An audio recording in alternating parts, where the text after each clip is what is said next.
La última creepypasta es de Billy y Mandy. Nightmare on Backyard.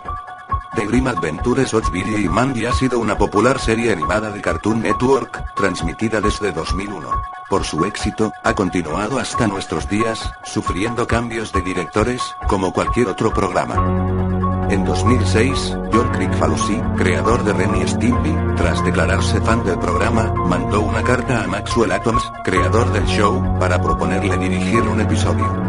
Aunque Atoms le mandó una negativa, diciendo que no era él quien seleccionaba al personal, sino los ejecutivos de Cartoon Network. Sin embargo, ambos se expresaron mutuo aprecio y se prometieron colaborar más adelante en un proyecto juntos. En las vacaciones de verano de 2007, Atoms recibiría una desesperada llamada telefónica de Kricfalusi, quien le explicaba que era urgente que comenzaran a trabajar en el proyecto inmediatamente.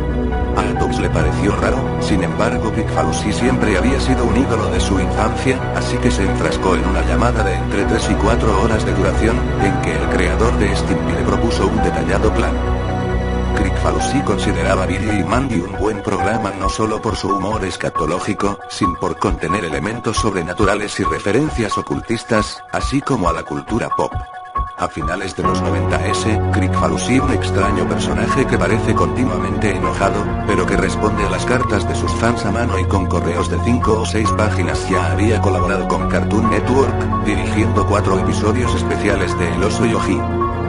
CN, como todas las demás televisoras especializadas en dibujos animados, conocía la peligrosa trayectoria de Kricfalusi, pero como era una época en que el interés en los dibujos animados iba en descenso, aceptó el trato a regañadientes.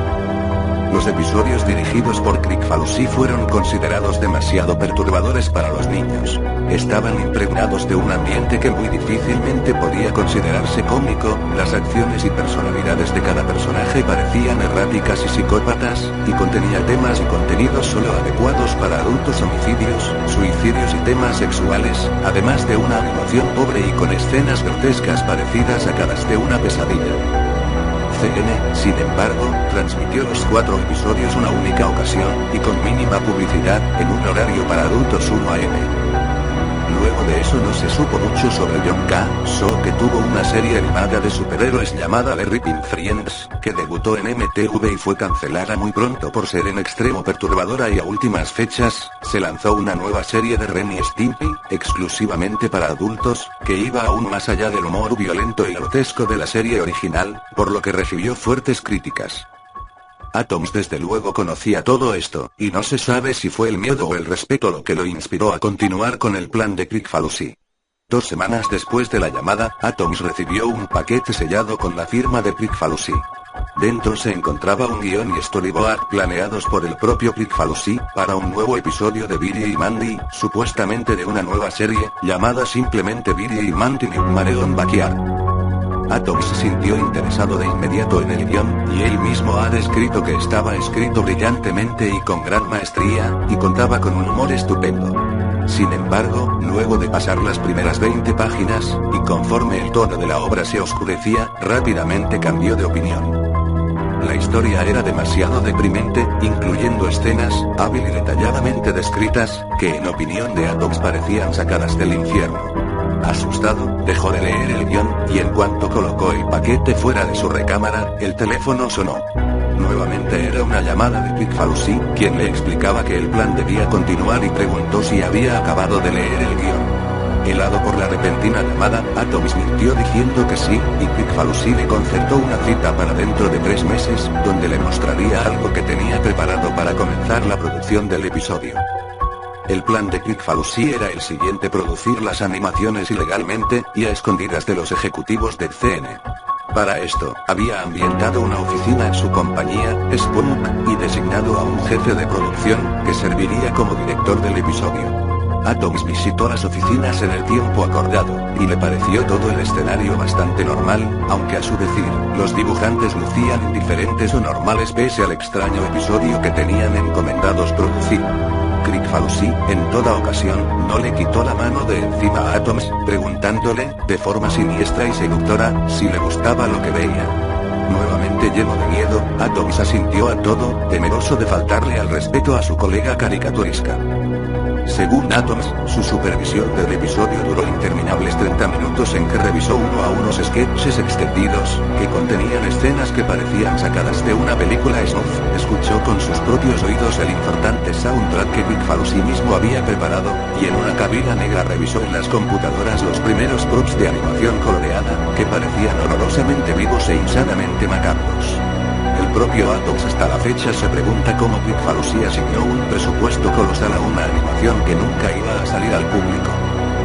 Luego de su visita a Spunk, Maxwell Atoms decidió retirarse del show, y sufrió de insomnio durante aproximadamente 3 meses luego de esta. En sus pesadillas veía repetirse las animaciones infinitamente, y había desarrollado una paranoia a recibir una nueva llamada de Big Falusi, por lo que desconectó todos los teléfonos de su casa y pasaba al aire libre tanto tiempo como le era posible. Con la voz temblando, declaraba que no podía creer que una mente humana se hubiera esforzado tanto para producir una pieza tan satánicamente macabra como para desajustarle los tornillos a cualquiera. Actualmente evita hablar del tema, y en las convenciones a las que acude siempre que alguien comienza a hacer referencia al tema, ordena a sus guardaespaldas que echen al fan de la sala y rápidamente pasa a otra pregunta. Ha desarrollado incluso una fobia a su propio show, y clama que jamás volverá a escribir un episodio para Billy y Mandy. El programa sería cancelado ese mismo año, por motivos de fuerza mayor. Por medio de su Twitter, Big Falusi anunció a principios de 2009 que tenía preparado para los fans un secreto oscuro que estaba listo y cocinado en su website, con lo que se dio a entender que el episodio finalmente había concluido producción. Se dice que el capítulo está escondida en una dirección oculta en el sitio web de Spunk, para evitar que sea encontrado por los ejecutivos de CR y evitar una demanda. En tal página, se dice, se encuentra el logotipo del show en letras rojas y un fondo negro, con 2 enlaces en color amarillo brillante. Ordene ahora y vea el episodio. El primer enlace proporciona instrucciones específicas sobre cómo adquirir el episodio grabado para DVD. Para esto, es necesario acudir a las cercanías de la sede de Spunk y preguntar por cierto negocio fantasma, donde el disco, que es un simple disco virgen grabado, se vende a 50 centavos de dólares canadienses. Cuando das clic en ver el episodio se abre una animación que no cuenta con marcador de tiempo.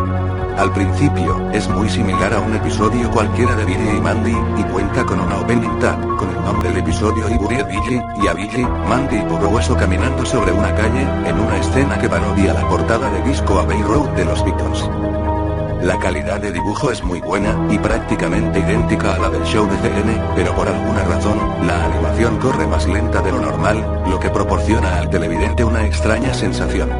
La acción comienza en el pórtico de Billy, donde Puro Hueso, Mandy y Billy discuten sobre el inicio de clases. Las voces de los personajes obviamente no son las de los actores originales.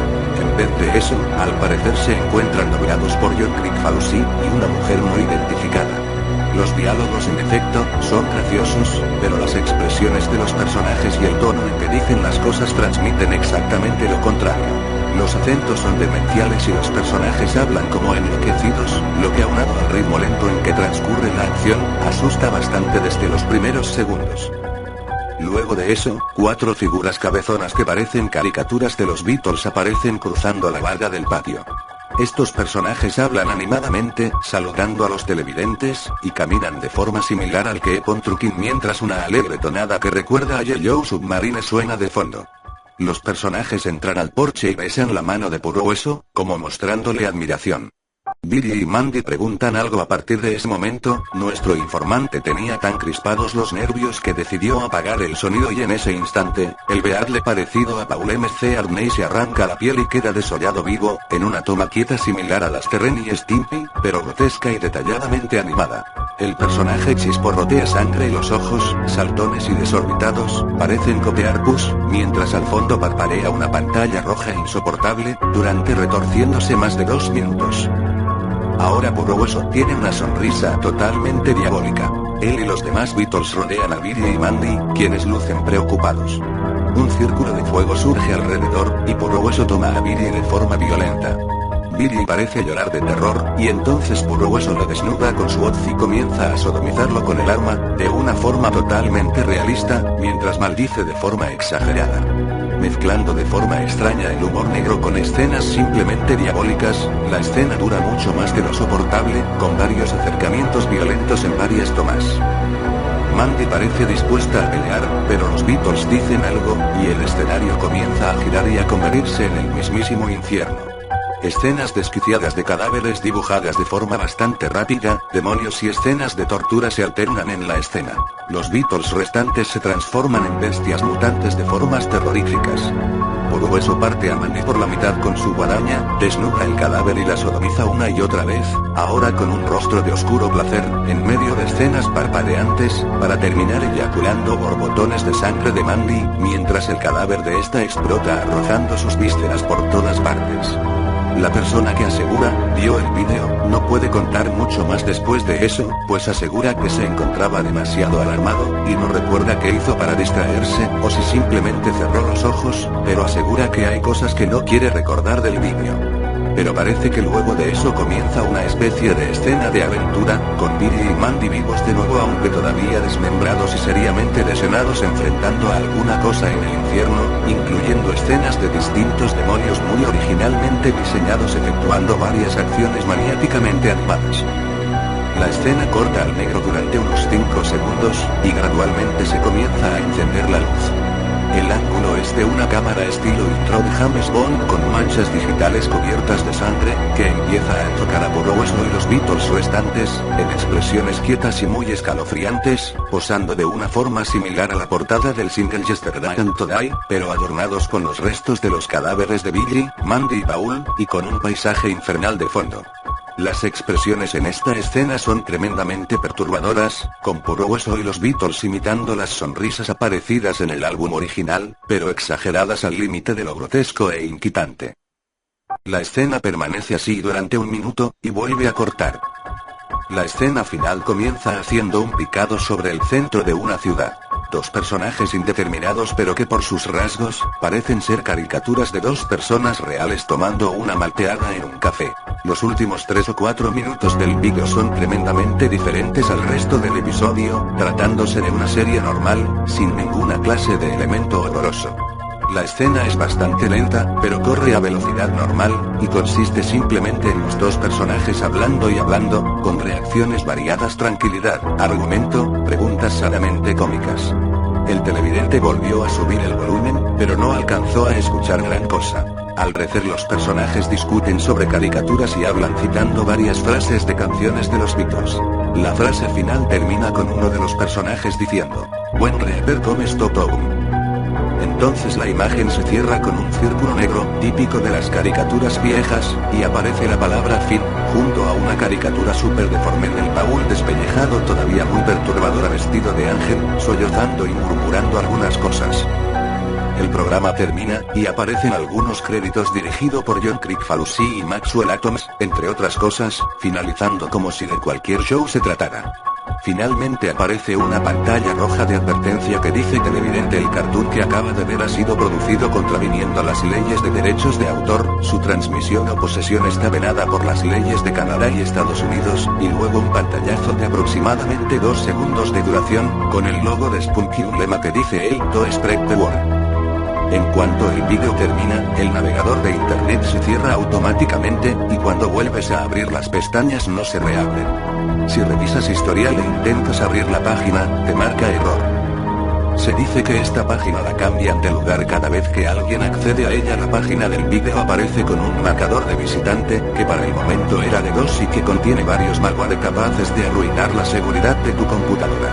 Pero también hay quien dice que puede aparecer al azar mientras revisas cualquier parte del sitio web de Spun. Maxwell Atoms teme cualquier nueva llamada de Kricfalusi, se ha mudado de casa y cambiado de número telefónico, pues asegura que el creador de Ren y Stimpy no tenía proyectado un capítulo de Billy y Mandy Backyards Nightmare sino 6 de ellos. Eso fue todo, youtuberos, espero que les haya gustado. Y recuerden, todo aquel que vea un vídeo de caricaturas malditas y tenga que ver con el mismísimo infierno, prepárese para morir en menos de 10 segundos. Hasta entonces.